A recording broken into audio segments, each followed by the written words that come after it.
વડોદરાના માંડવી વિઠ્ઠલ મંદિરના પૂજારી હરિઓમ વ્યાસની મુહિમ રંગ લાવી.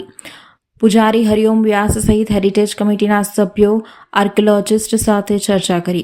વડોદરા શહેરના માંડવી દરવાજાના કાંકરા ખરિયાનો મામલો હવે રાજકીય રંગ જામી ગયો છે, જેમાં વિઠ્ઠલ મંદિરના પૂજારી હરિઓમ વ્યાસની મુહિમ હવે રંગ લાવી છે. હરિઓમ વ્યાસના રેસ્ટોરન્ટની માંગ સાથેના વિરોધ પ્રદર્શન બાદ રાજકારણીઓ દોડતા થયા હતા. ભાજપ કોંગ્રેસ બાદ આજે રાજવી પરિવારે મુલાકાત લીધી હતી. રાજવી પરિવારના મહારાણી રાધિકા રાજે ગાયકવાડ માંડવી દરવાજાની મુલાકાત લઈ પૂજારી હરિઓમ વ્યાસ સહિત હેરિટેજ કમિટીના સભ્યો અને આર્કિયોલોજિસ્ટ સાથે ચર્ચા કરી હતી. એક્સપર્ટ સાથે માંડવી રેસ્ટોરેશન મામલે ચર્ચા કરી હતી. જ્યારે આપણી ધરોહર સમાન હેરિટેજ બિલ્ડિંગની જાળવણી માટે તમામને અલર્ટ રહેવા આવાહન કર્યું હતું. પરિસ્થિતિ જોવા આવ્યા છીએ અમે માંડવી જેટલી, અને એ જ ડિસ્કશન ચાલે છે કે હવે કેવી રીતે આને સાચવી શકાય અને રિપેર કરી શકાય. અને હેરિટેજ ટ્રસ્ટ આ બદલ કામ કરી રહ્યું છે, અને અહીંયા અમે એક્સપર્ટ્સને પણ બોલાવ્યા છે, અને એમનું શું કહેવાનું હશે એ શેર કરશે. પછી એ અમે બીએમસી જોડે શેર કરશું, અને એ આશા છે કે આનું રિપેર થશે અને વ્યવસ્થિત રિસ્પોન્સિબલી આનું રિપેર થશે. અમે તો આગ્રહ કરી શકીએ છીએ, સંકેત આપી શકીએ છીએ બીએમસીને, અને હેરિટેજ ટ્રસ્ટ બહુ એક્ટિવ છે આમાં, અને હું મારો સહયોગ આપું છું હેરિટેજ ટ્રસ્ટને. અને અમે વડોદરાના પ્રાઉડ નાગરિકોને તોરથી આને સાચવાની પ્રયાસ કરતા રહીશું. એવું કાંઈ નથી કે અમે બધાને એવી વાત કરવું જોઈએ. આપણે અમે બધા એલર્ટ થવું જોઈએ. આ એક તંત્ર ચૂકી ગયું છે એવું લાગે છે તમને ક્યાં જાળવણીમાં? એવું કાંઈ નથી. મને લાગે છે કે અમે નાગરિકોને, પ્રેસને, એડમિનિસ્ટ્રેશનને બધાને એલર્ટ રહેવું જોઈએ, અને બધાનું એક જિમ્મેવારી હોવી જોઈએ અમારા ધરોહરને સાચવી રાખવાની. વરસાદને પહેલા આને સ્ટેબલાઇઝ કરી દેવું જોઈએ, નહીં તો વરસાદમાં વધારે ડેમેજ થશે એવું અમને લાગે છે. સરકારને અને કોર્પોરેશનને શું કહેવા માંગશો આ બાબતને લઈને, અને આ તમામ હેરિટેજ વડોદરામાંથી બાબત?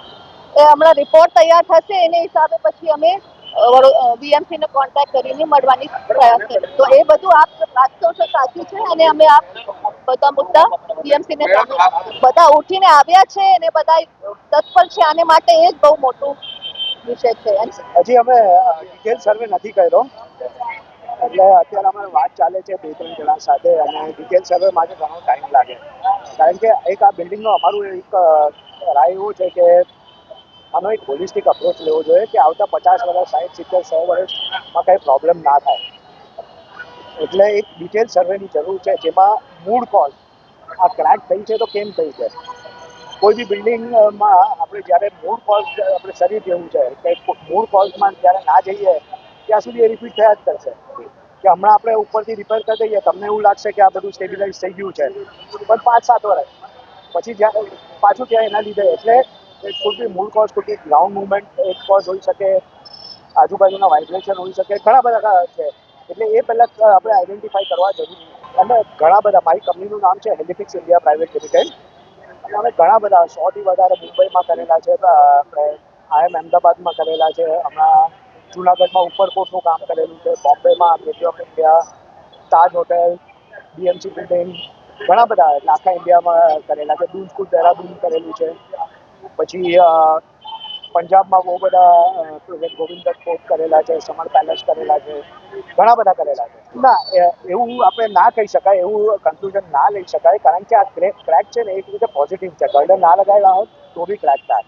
આ આપણે એક સપોર્ટ આપ્યો છે. એટલે જ કહું છું કે આપણે આઈડેન્ટિફાઈ કરવું જરૂરી છે. ઘણી વાર કેવું થાય, અમે એવા બિલ્ડિંગો બી જોયા છે, બહુ તમને એવું લાગે ભયંકર ક્રેક છે, પણ આજે 50 વર્ષ પહેલા કે 20 વર્ષ પહેલા પડી ગઈ છે, અને પ્રોગ્રેસિવ નથી. આ પ્રોગ્રેસિવ લાગે છે, કારણ કે રોજ ક્રેક વધતી જાય છે. અને આ સપોર્ટ છે ને, સપોર્ટ આપણે એવું કંઈ સપોર્ટ આપણે એના માટે નથી કર્યા કે આપણે આ સ્ટ્રક્ચરને આર્ચને સ્ટેબિલાઇઝ કરવા માટે સપોર્ટ કરેલા છે આપણે. એટલે એનાથી ક્રેક વધે એવું બની ન શકે. એટલે આમાં જોઈએ ને તો એક બાજુ જો એક બી આર્ટ છે ને એ બધા એકદમ કોમ્પ્લેક્શનમાં કામ કરે ને એકબીજાને મળીને કામ કરે. હવે આમાં એક પિલરમાં તમને પ્રોબ્લેમ આવ્યો છે એટલે બીજી બાજુ બિલ્ડિંગ પુલ થવાનું જ છે થોડું. એટલે પુલ થાય ને એટલે બીજી બધી આર્ચમાં તમે જોશો તો સ્લાઇડ ક્રેક બીજે બી ડેવલપ થવા માંડી છે. કારણ કે આની મુવમેન્ટ આ જે એક પિલર છે એની મુવમેન્ટ હજી ચાલુ છે. એટલે આપણે એ સ્ટેબિલાઇઝ કરવું જરૂરી છે. ધીરે ધીરે બધે જ આવશે એ હવે જોઈએ. અમે અમારે બી આગળ કેવી રીતે કાર્યવાહી, અમને પરમિશન શું મળે છે, કેવી રીતે થાય છે એના બેઝ પર સર્વે કરી શકાય. કોણ આપે છે, કોર્પોરેશન અમને કહે છે કે કોણ કહે છે, અમને હજી સુધી તો કોઈએ કીધું નથી. પણ જોઈએ, અમે એક બરોડાની કંપની તરીકે બરોડાનો હિત વિચારીએ છીએ એ પ્રમાણે અમે અહીંયા ઇન્વોલ્વ થયા છીએ. ઘણા બધા મટીરિયલ છે. ઉપર અંદર સિમેન્ટ અમે જોયું સિમેન્ટ વાપરવો, જે બિલ્ડિંગ લાઇનના બિલ્ડિંગ છે એના પર સિમેન્ટ વાપરવો એ યોગ્ય નથી. કારણ કે સિમેન્ટ અને લાઇનની પ્રોપર્ટી તદ્દન જુદી છે. એટલે એકવાર આ ખોલીએ, એમાં કયું મટીરિયલ છે, બને તો એ જ ફેબ્રિક યુઝ કરીએ અને મિનિમલ ઇન્ટ્રુઝન સ્ટીલ વાપરવું પડશે, પણ એ એકદમ પાતળું સ્ટીલ આવે જેનાથી આ સ્ટેબિલાઇઝ થાય. પછી અમે ગ્રાઉન્ડ કેવી રીતે સ્ટેબિલાઇઝ કરીએ એ એકવાર મેથોડોલોજી ડિફાઇન થાય પછી ખબર પડશે.